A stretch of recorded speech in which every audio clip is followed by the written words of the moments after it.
Тормыш без уйлаганча гына җиңел түгел. Уйламаганда, көтмәгәндә ишекне, кайга җили кага. Мөмкинлекләре чикләнгән кешеләрнең дә күбесе кайчандыр хезмәт урыннарында эшләп йөргән, сау-сәламәт булган. Үзләренә килгән сынауны алар сабырлык белән җиңеләйтергә тырыша. Район мәдәният йортында инвалидлар декадасы уңаеннан үткән чарага да төрле язмышлы кешеләр җыйналган иде. Көчле рухлылар дип исемләнгән чарада катнашучыларга теләкләрен район җитәкчелеге дә җиткерде. Татарстанда барлыгы физик мөмкинлеге чикләнгән 319 мең кеше яши. Районда әлеге күрсәткеч 2048 кешене тәшкил итә.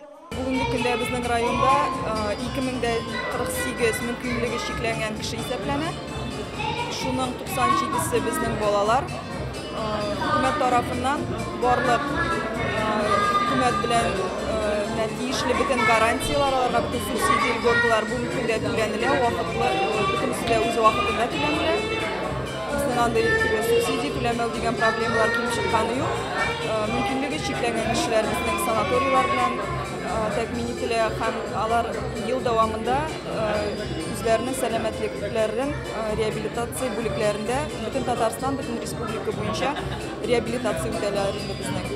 Шунсын да әйтергә кирәк. Ачы язмыш сынауларына очраганнар үзләренә шөгыль тапкан, спортны үзләренә дус иткән. Инвалидлар декадасы уңаеннан балалар ясаган рәсемнәргә мөмкинлекләре чикләнгән райондашларыбызның кул эшләреннән торган күргәзмәгә дә сыкламый карау мөмкин түгел. Физик мөмкинлекләре чикләнгән кешеләргә тормыш алып баруы ансат түгел. Көчле рухлары килеп туган кыенлыкларны җиңәргә ярдәм итә. Авыр минутларда безгә якыннарыбыз ярдәм кулы суза диялар.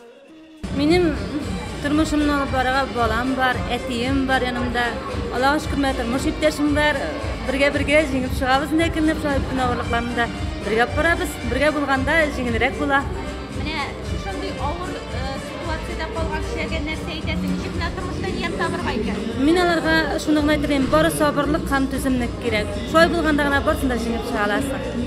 Чарада күбесенчә балалар катнашты. Алар спорт уеннарында катнашып, үзләрен сынады. Кечерәк яшьтәге балалар Кыш бабай белән Кар кызына җыр-моңга булган сәләтләрен күрсәтте.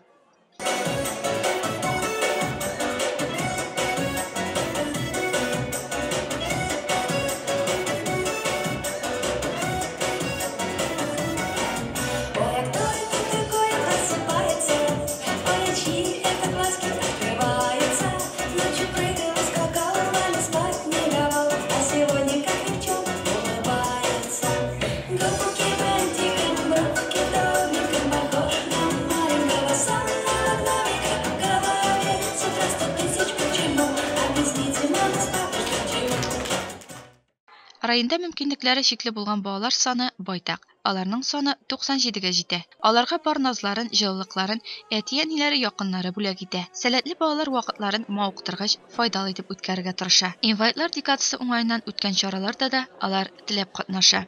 Мин Урумчина авылыннан килдем. Мине шахматка Алхан Фазылович өйрәтте.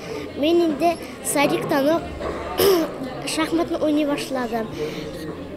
Мин узган елны шахмат буенча 2нче урын алган идем. Мин 8 яшьтән катнашам уже. Инвалидлар районында. Беренче, икенче урын алганы бар инде. Кайбер чакта җиңелгән дә бар. Можно и проиграть, и выиграть. Кайбер чак, берничә елны килмәде минем. Потому что ауырткан чаклар да бар, юл булмаган чаклар да бар. Менә бүген кайсы спорт уеннарында катнаштыңыз? Бүген обычно мин шашка дарс уеннарында катнашам. Без монда сөйләшәбез, килгәсен күршәбез. Малайларны таныйм, бергә эшләгән малайлар киләләрне. Бергә эшләрек сельхозтехникада теләсәләр. Алар белән күршәбез, сөйләшәбез. Бу көнге чара җыр-биюләргә, спорт уеннарына бай булды. Шунсын да әйтү кирәк. Бу тормышта бер-беребезгә мәрхәмәтлерәк булсак иде. Янәшәбезгә безнең ярдәмгә мохтаҗ кешеләрнең дә булуын онытмыйк. Аларга безнең бер җылы караш та җитә. Илмир Әхмәтҗанова, Ирек Сафин, Теләче телевидениесе.